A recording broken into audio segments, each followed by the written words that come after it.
Imagine opening the AI tool you rely on every day. Maybe you use it to write code. Maybe you use it to research. Maybe you use it to plan work, build a project, organize ideas, or solve problems that used to take you hours. You click the model selector. You expect the strongest option to be there, and suddenly, it is gone. Not because the servers crashed, not because the company made a normal product update, not because you forgot to pay, but because the government stepped in. That is the story around Anthropic, Fable 5, and Mythos 5. And whether you use Claude or not, this is one of the most important AI stories happening right now because it changes how we should think about access to powerful AI. For a long time, AI has felt like an app. You open a website, you open an app, you pick a model, you ask a question. But this story shows something different. The most advanced AI tools are starting to look less like simple consumer products and more like strategic infrastructure.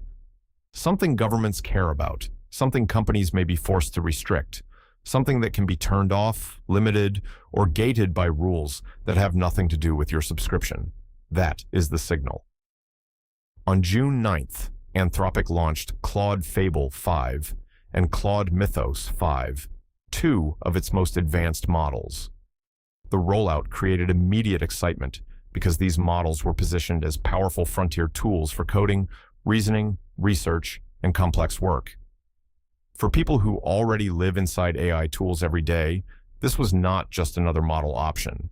It was supposed to be the next step. Then, just 3 days later, on June 12th, Anthropic said the United States government had issued an export control directive. According to Anthropic, the directive required the company to suspend access to Fable 5 and Mythos 5 for any foreign national, whether that person was inside or outside the United States. Anthropic also said this included foreign national Anthropic employees. That detail matters because it shows how wide the order was. This was not only about one country being blocked. This was not only about one company account. The rule was tied to nationality, and Anthropic said the practical result was that it had to abruptly disable Fable 5 and Mythos 5 for all customers to ensure compliance.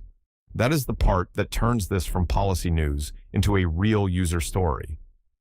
Because to everyday viewers, the question is not only whether the government had a reason. The question is, what happens when the AI tool you depend on can disappear overnight because of a rule you never saw coming? That is the line this story crosses. A lot of people hear export control and their eyes glaze over. It sounds like paperwork. It sounds like trade law. It sounds like something happening far away from the person sitting at a laptop trying to finish work. But export controls are not abstract when they hit the model you use.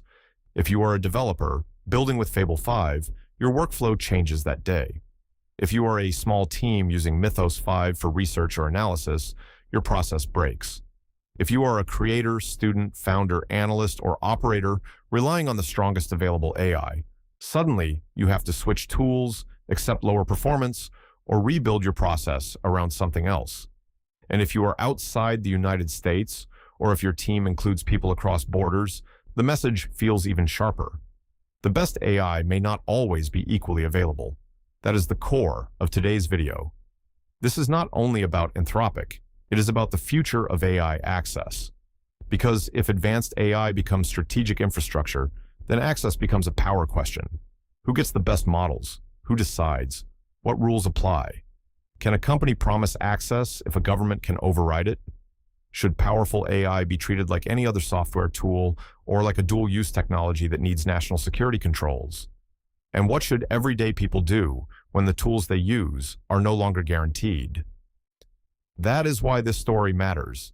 To understand why this became such a big moment, you have to look at the timeline. First came the launch. Fable 5 and Mythos 5 arrived on June 9th with a lot of attention from power users. Anthropic had become one of the most trusted names for people who use AI for serious thinking, coding, research, and complex reasoning. So when a new top-tier model appears, people test it fast. They compare it fast. They start building workflows around it fast. If a model is useful, it enters real work almost immediately. Then came June 12th.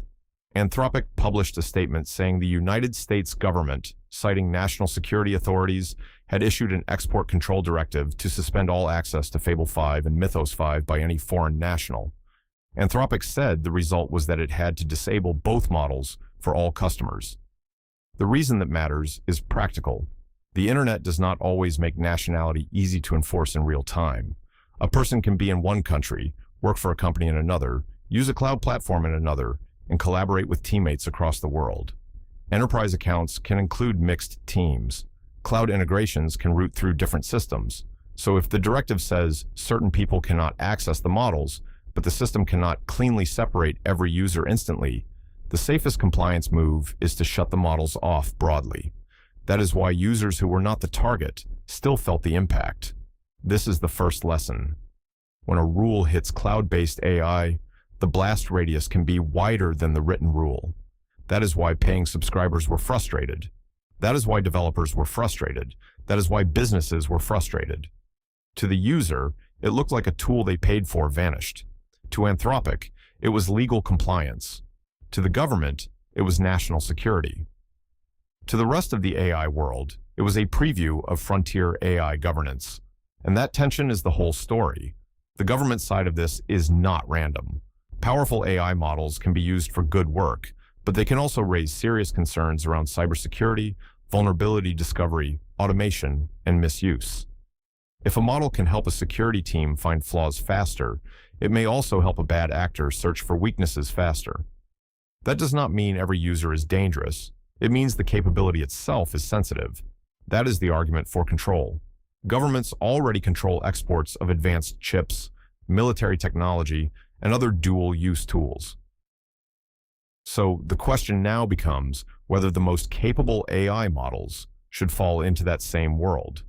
For years, the public conversation around AI safety has often sounded theoretical. What could models do later? What might happen someday? But this was real.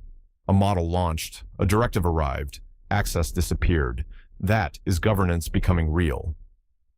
At the same time, Anthropic pushed back on the rationale and the abrupt scope. The company said comparable capabilities exist in other publicly available models, and it warned about the broad effect of the order. That matters because it reveals the other side. If similar capabilities exist elsewhere, does restricting one company meaningfully reduce risk? Or does it mostly hurt one provider and the users who built around it? If frontier AI is global, can one country control access without pushing users toward alternatives? Those are not simple questions. That is why this video should not be framed as government bad or company good. It should be framed as a collision. AI capability is moving faster than the systems built to govern it. Companies want to ship powerful tools. Users want reliable access. Governments want to reduce risk. Developers want stable platforms. Global users want fair access.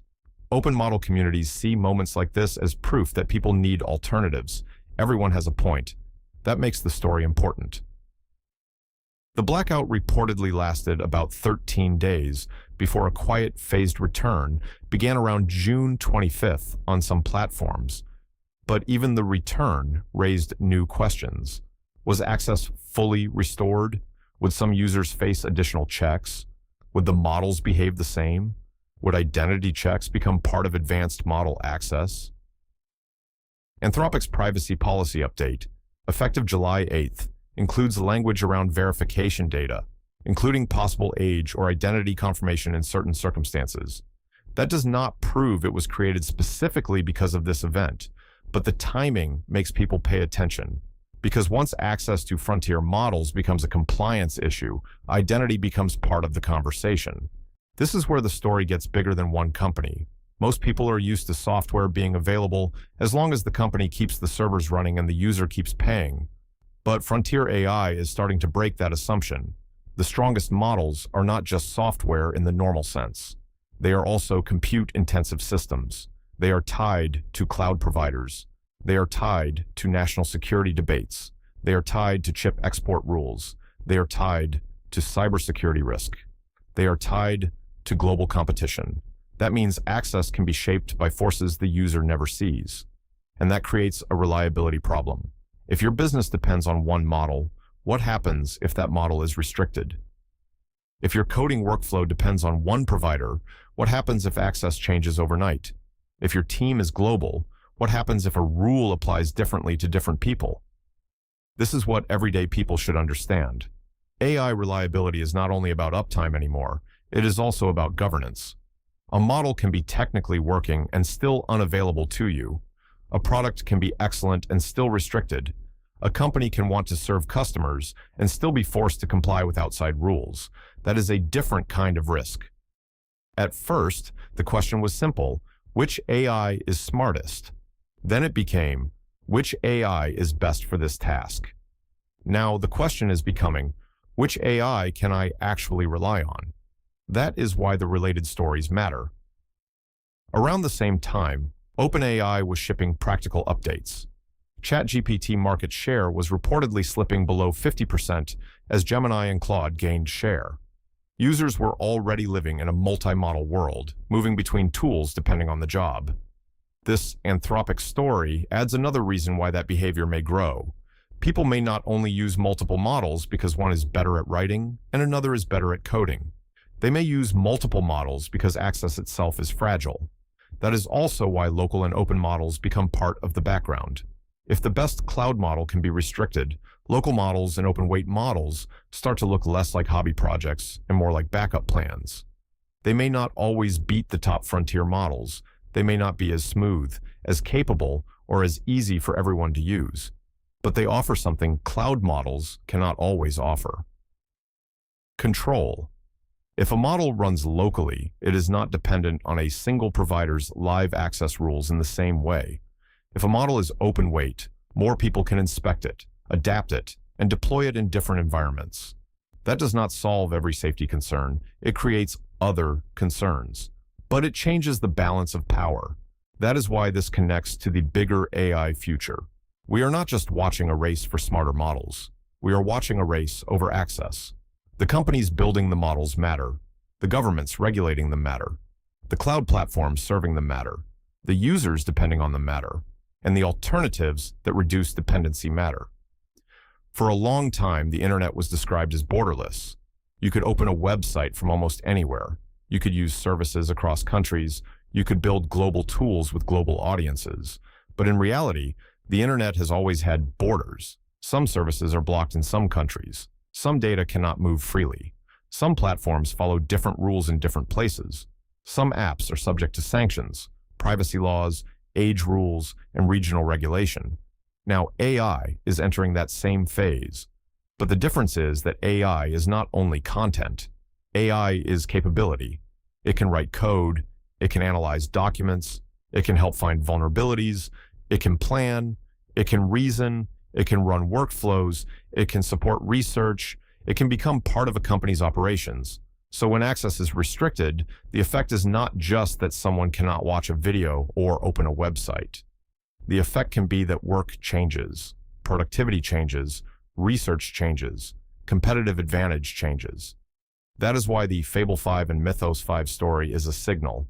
It tells us that advanced AI is entering a new era where the question is not only what the model can do, the question is who gets to use it. And once that question becomes real, every serious AI user has to think differently, not with panic, with awareness. The honest version of this story has to hold two thoughts at the same time.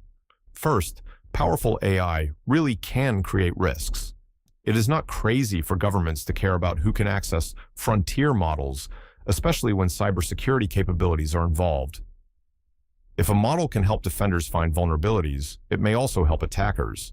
If a model can automate complex reasoning, it may make certain kinds of misuse faster. That is a real concern. Second, broad restrictions can create real harm. People were using these tools for legitimate work. Developers were building, teams were testing, businesses were relying on access. International users were paying for products. Then the top models disappeared with little warning. That is also real. The hard part is that both things can be true. Safety matters, access matters, governance matters, reliability matters. The future probably cannot be completely open with no rules, but it also cannot be so unstable that users cannot trust the tools they build on. That is the balance the AI industry has not solved yet, and this Anthropic moment makes the problem visible. Because if every frontier model becomes subject to sudden restrictions, users will respond. Some will diversify across providers. Some will keep backups. Some will use local models when possible. Some will avoid building mission-critical workflows on a single provider. Some will accept identity verification for access to the strongest tools. Some will reject that and move toward open alternatives. None of those responses are perfect, but they are rational. When a tool becomes important, people start caring about continuity. That is why the final takeaway is not, never trust cloud AI. Cloud AI is still powerful. It is convenient.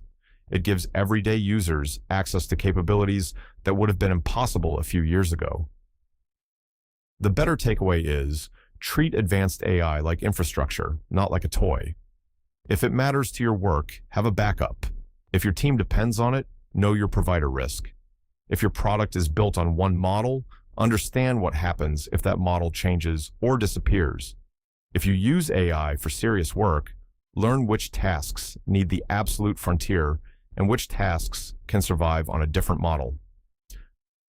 And if you are watching this as someone who just wants to understand where AI is going, remember this phrase: the internet is getting borders around intelligence. That is what this story feels like. Not because every AI tool will be locked away tomorrow, not because every user needs to panic, but because the direction is clear. The most powerful AI systems are becoming strategic assets. They are being governed like strategic assets. They are being restricted like strategic assets. And that means access will become part of the AI story, not just capability. This is also why AIRealm exists. The point is not to chase every model name just because it is trending. The point is to explain what these stories mean once they leave the AI bubble and start affecting everyday life. That is today's story. A frontier model launched. A government directive arrived. A company disabled access globally. Users felt it immediately. And now, everyone building with advanced AI has to ask a new question. Not just, which model is best? But, who controls whether I can use it tomorrow? That is the question I want to leave you with. If your work, your business, your school, your content, or your daily planning started depending on one AI model, how comfortable would you be knowing access could change overnight? And if the answer is not very comfortable, that does not mean stop using AI. It means use it with more strategy. Use the tools, but keep your eyes open. Because the next phase of AI is not only about smarter models, it is about control, access, trust, and who gets to use the intelligence.